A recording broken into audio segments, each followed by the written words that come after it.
ಯುವ ಜನರಲ್ಲಿ hypertension ಜೊತೆಗೆ ಕೊರೊನರಿ ಆರ್ಟರಿ ಕಾಯಿಲೆ ಮತ್ತು ಹೈಯರ್ ಹಾರ್ಟ್ ರೇಟ್ ಹಾಗೂ ಹ್ಯಾಪಿ ಹಾರ್ಟ್ ವಿಚಾರವಾಗಿ ನುರಿತ ವೈದ್ಯರಾದ doctor Hema interventional cardiologist Jayadeva hospital Mysuru ಇವರಿಂದ ತಿಳಿದುಕೊಳ್ಳೋಣ. ಡಾಕ್ಟರ್, ಹೈಪರ್ ಟೆನ್ಷನ್ ಅನ್ನ ಹೇಗೆ ವಿವರಿಸ್ತೀರಾ? ಮತ್ತೆ ಒಬ್ಬ ವ್ಯಕ್ತಿಗೆ ಹೈಪರ್ ಟೆನ್ಷನ್ ಸಮಸ್ಯೆ ಇದೆ ಅಂತ ಹೇಗೆ ತೀರ್ಮಾನಿಸಲಾಗುತ್ತೆ? ಹೈಪರ್ ಟೆನ್ಷನ್ ಅಂತಂದ್ರೆ ರಕ್ತದ ಒತ್ತಡ ಇದೊಂದು ಕಾಯಿಲೆ. ಇದು ನಾನ್ ಕಮ್ಯುನಿಕೇಬಲ್ ಡಿಸೀಸ್ ಅಂತ ಹೇಳ್ತೀವಿ. ಅಂದ್ರೆ ಒಬ್ಬರಿಂದ ಒಬ್ಬರಿಗೆ ಸೋಂಕಾಗಿ ಇದು ಹರಡೋದಿಲ್ಲ.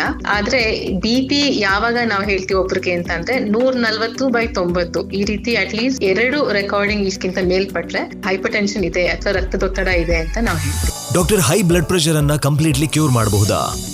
BP ಒಂದ್ಸಲ ಬಂದ್ಮೇಲೆ ಅದು ಕ್ಯೂರ್ ಆಗಲ್ಲ ಅಂತ ನಾವು ಹೇಳ್ತೀವಿ. ಆದ್ರೆ ಇದರಲ್ಲಿ 2 ರೀತಿ ಇದೆ. ಒಂದು ಪ್ರೈಮರಿ ಹೈಪರ್ ಟೆನ್ಷನ್ ಅಂದ್ರೆ ಯಾವ ಕಾರಣ ಇಲ್ದೇನೆ ಬರುವಂತಹ ಒಂದು ರಕ್ತದೊತ್ತಡ ಕಾಯಿಲೆ. ಲೈಫ್ ಲಾಂಗ್ ಮಾತ್ರೆ ಕೊಟ್ಟನೆ ಅದನ್ನ ಕಂಟ್ರೋಲ್ ಇಟ್ಕೋಬೇಕು. ಪಾಲಿಸಿಸ್ಟಿಕ್ ಕಿಡ್ನಿ ಡಿಸೀಸ್ ಅಂದ್ರೆ ಹುಟ್ಟನೆ ಕೆಲವು ಬದಲಾವಣೆ ಬಂದಿರುತ್ತೆ, ಅದನ್ನ ನಾವು ಸರಿ ಮಾಡ್ಕೊಳ್ತಾ ಹೋಗ್ಬೋದು. ಮತ್ತೆ ಕುಶಿಂಗ್ ಸಿಂಡ್ರೋಮ್, ಹೈಪರ್ ಆಲ್ಡೋಸ್ಟೋನಿಸಮ್, ಫಿಯೋಕ್ರೋಮೋಸೈಟೋಮಾ ಅಂತ ಒಂದು ಟ್ಯೂಮರ್, ಥೈರಾಯ್ಡ್ ಇಶ್ಯೂಸ್ ಅಥವಾ coarctation of ಅಯೋಟಾ, sleep apnoea. So ಇವೆಲ್ಲ ಕರೆಕ್ಷನ್ ನಾವು ಮಾಡಿದ್ರೆ, ಯಾವುದು ಬೇಸಿಕ್ ಅದಕ್ಕೆ ಯಾವ ಕಾರಣ ಇದೆ ಆ ಕಾರಣಗಳನ್ನ ನಾವು ಸರಿ ಮಾಡ್ತಾ ಬಂದ್ರೆ BP ಅವರಲ್ಲಿ ಹೊರಟೋಗ್ಬೋದು.